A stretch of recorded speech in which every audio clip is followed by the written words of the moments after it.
The 2018 Wolf Jet Classic 2. Wolf brand scooters brings its Jet Classic 2 forward into the 2018 model year as the big brother to the 50cc Wolf Jet Classic. It sports the same retro-tastic look as its smaller displacement sibling, but packs away a 150cc plant that drives it to speeds up to 56 miles per hour. Unique looks and generous chrome touches give the Jet 2 an attitude that you just don't see very often on rides of the scooter Persuasion, but one that I find appealing all the same.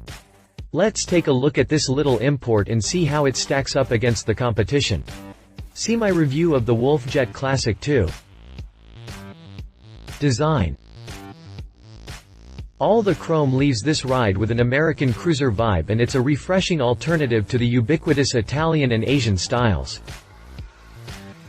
Wolf brand scooters, based in Clearwater, Florida, imports products from Chinese manufacturer ZNEN Motor, and folks familiar with the brand will recognize the Jet 2 as a rebranded Aurora 4.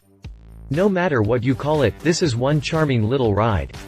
A wide, sculpted fender houses the front wheel with lines that tie in visually with the rear end for a nice continuity of design. The fairing, legguard area is kept from being too stark by the V-shaped, chrome accent and recessed turn signals, and that is just the beginning of the bling. The shiny stuff continues onto the headlight can, handlebars and mirrors before spilling out onto the sissy bar, luggage rack, taillight and rear fender trim. Though the rear of the body cover carries the typical, wasp-like flylines, it lacks the usual side bulges and so has a look that is paradoxically both sleeker and beefier at the same time. The full step-through leaves the rider with the maximum foot room for mounting purposes, and even though there is a tunnel that protrudes slightly into the space, it's probably not enough to interfere with the tween-feet storage area. A pair of chromed JC handles flank the P-pad with the luggage rack and taillight plateholder turned signal assembly to finish it off. Maybe it's just me, but the black seat and pad with the backrest and all the chrome leaves this ride with an American cruiser vibe, and it's a refreshing alternative to the ubiquitous Italian and Asian styles. Chassis. With 10-inch hoops on a 49-inch wheelbase, it handles like a scooter, not like one of these motorcycle-like scoots on the market now. A proper underframe supports the structure rather than relying on the old monocoque method that uses the skin as a stressed member. Similar to some of Piaggio's products, the Classic has a landing gear-style front suspension system that uses a trailing link and shock absorbers to articulate the front wheel and deliver a comfortable ride. Out back, the usual swing mount arrangement uses the engine and transmission as stressed members to replace the swing arm with a shock absorber on damping and support duties.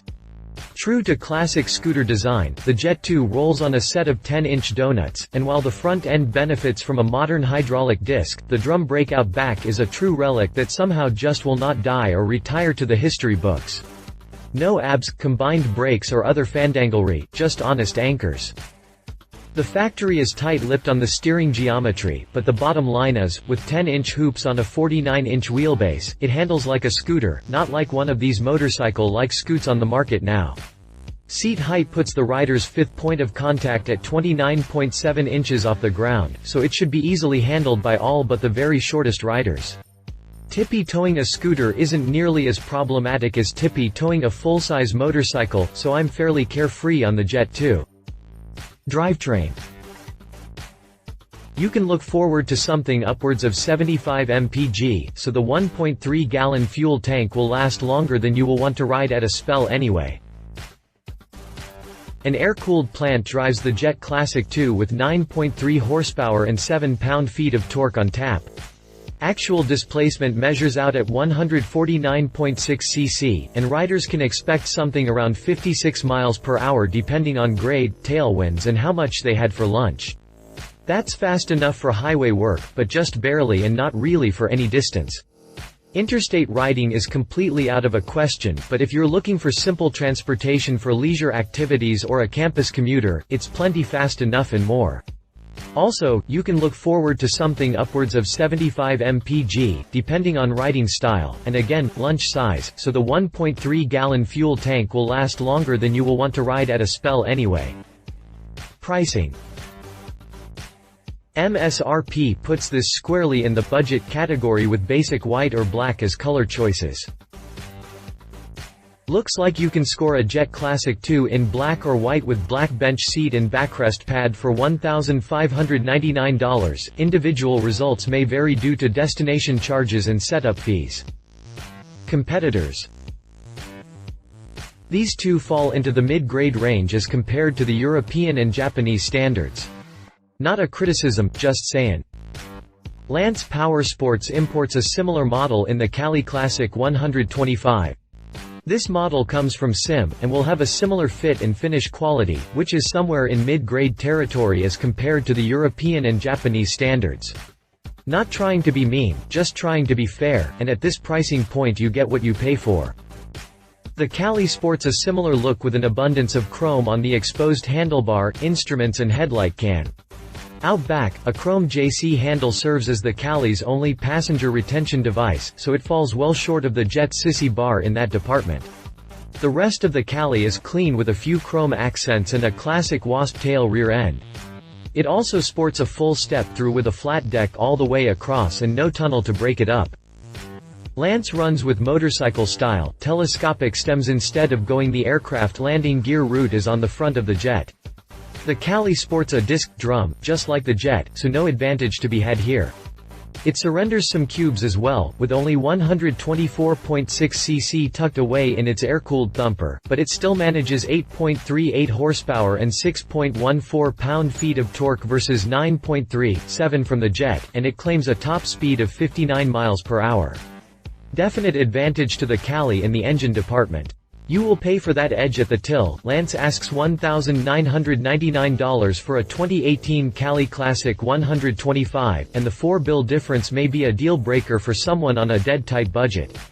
Otherwise, I think the Cali should be on your short list of test rides before you make a decision. He said. My husband and fellow motorcycle rider, TJ Hinton, says, it's really interesting how they manage to capture so much cruiser vibe with just a set of buckhorns and a little chrome.